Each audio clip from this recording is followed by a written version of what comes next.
Welcome to the Deep Dive. So, you've sent in your sources on Carcassonne. Quite a mix here. Articles, research notes, all sorts. Yeah, it's like a good collection.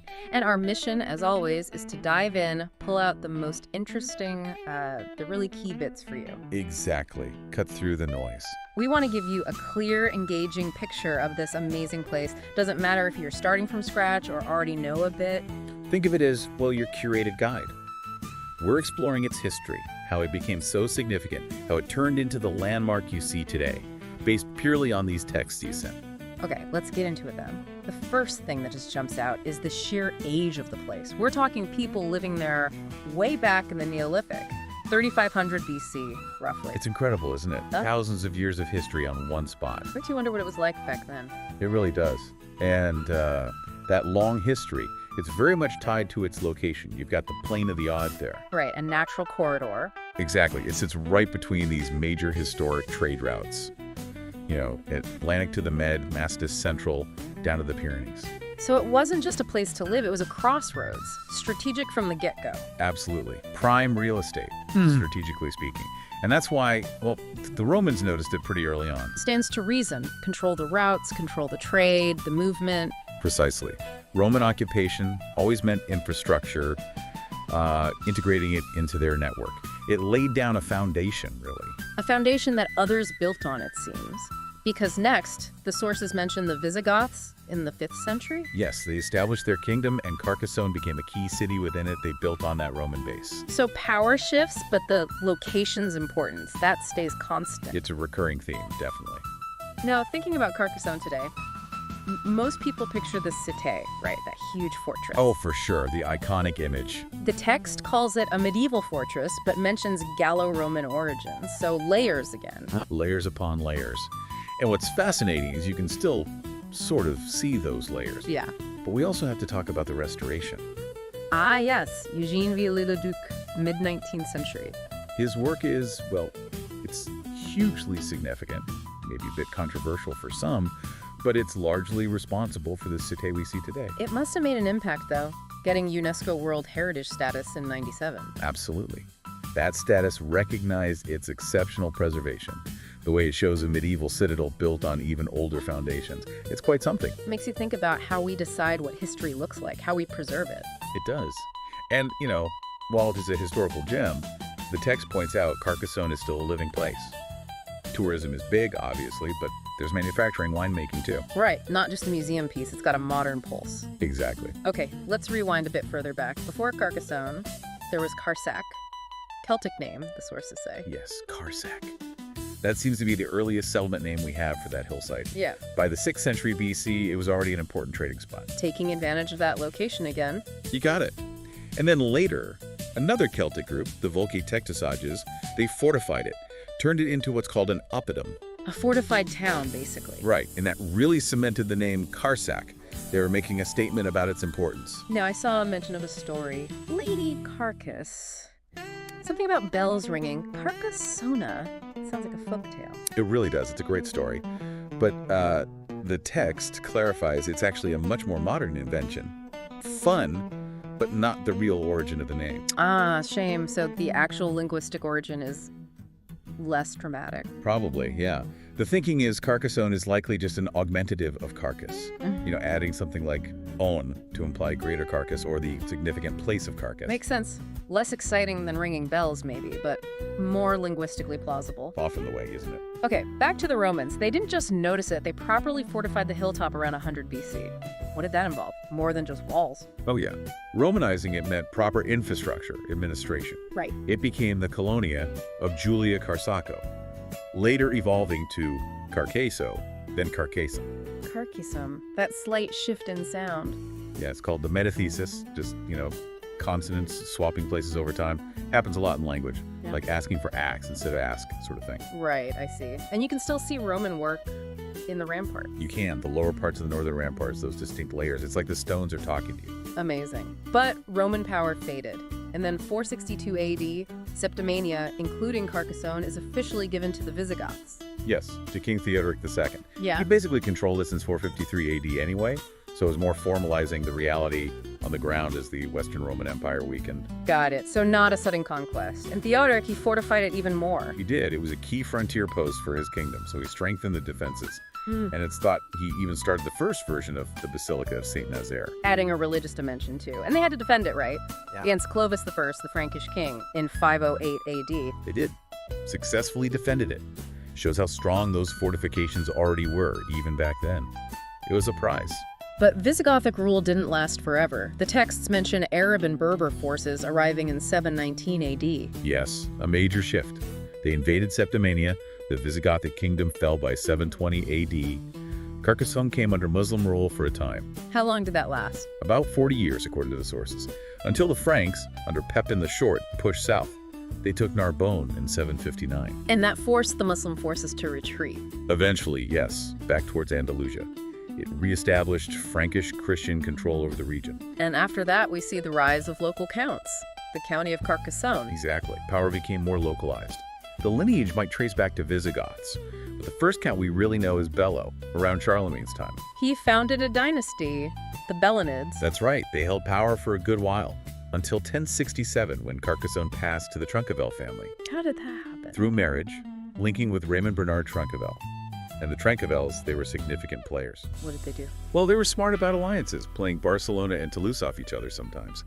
And they built key structures in the Cité, the Chateau Comtal, the Count's Castle, and the Basilica of Saints Nazarius and Celsus. The Basilica.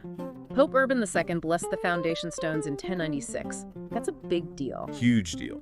Shows the Tronqueville status and the importance of Carcassonne at that time. But then, things take a darker turn. The Albigensian Crusades. Carcassonne was a Cathar stronghold. A major one, yes. Catharism was strong in Occitania, and Carcassonne was right in the middle of it. That made it a prime target for the church and the Crusaders, who saw it as heresy. So the siege in 1209, led by Abbot Arnaud Amalric, it must have been brutal. Extremely. It was a religious war, a political one, devastating for the region. The Crusaders besieged the city, and eventually the Viscount had to negotiate a surrender. That was Raymond Roger de Tronqueville, and his fate, imprisoned, died mysteriously. Yes, just months later.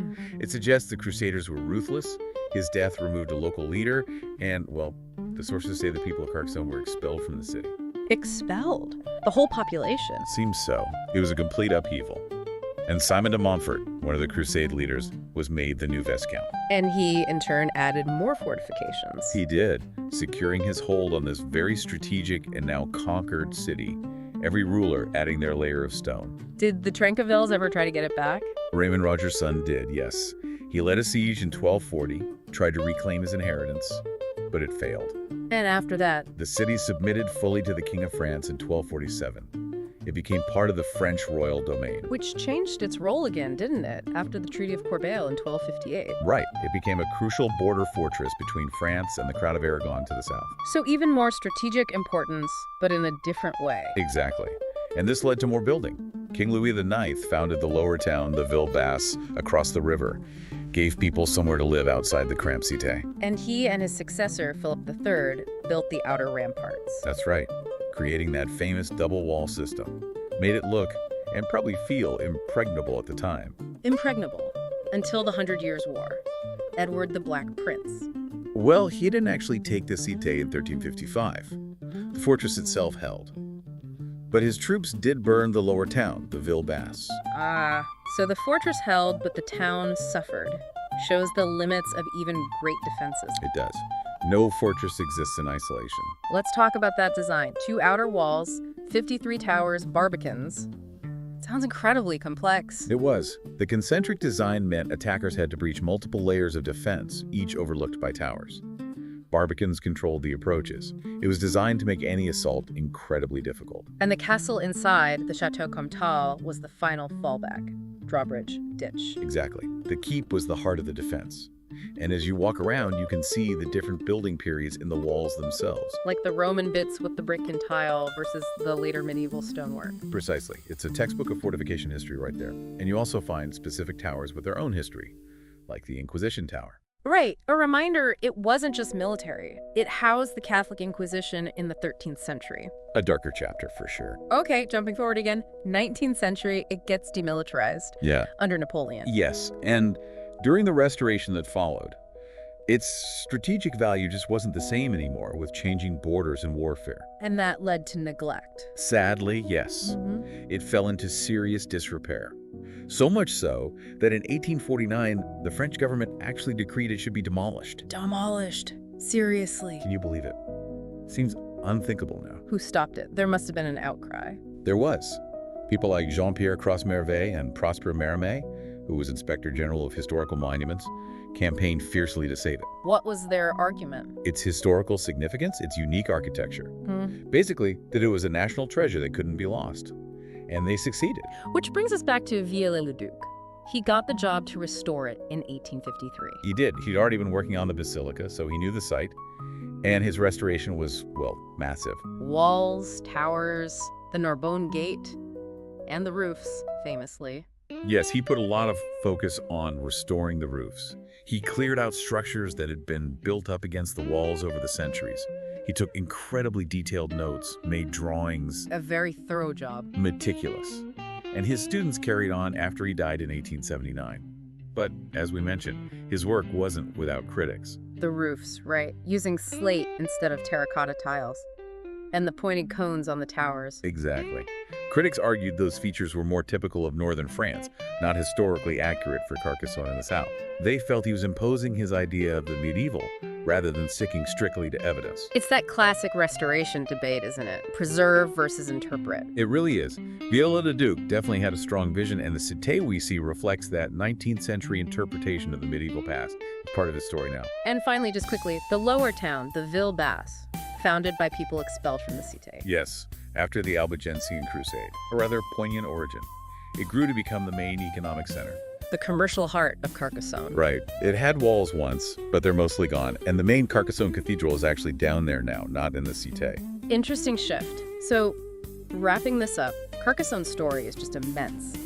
Neolithic settlers, Roman outpost, Visigothic city, Cathar stronghold, French quarter fortress, then near demolition, and a massive restoration. It's an incredible journey through time, all embodied in those stones.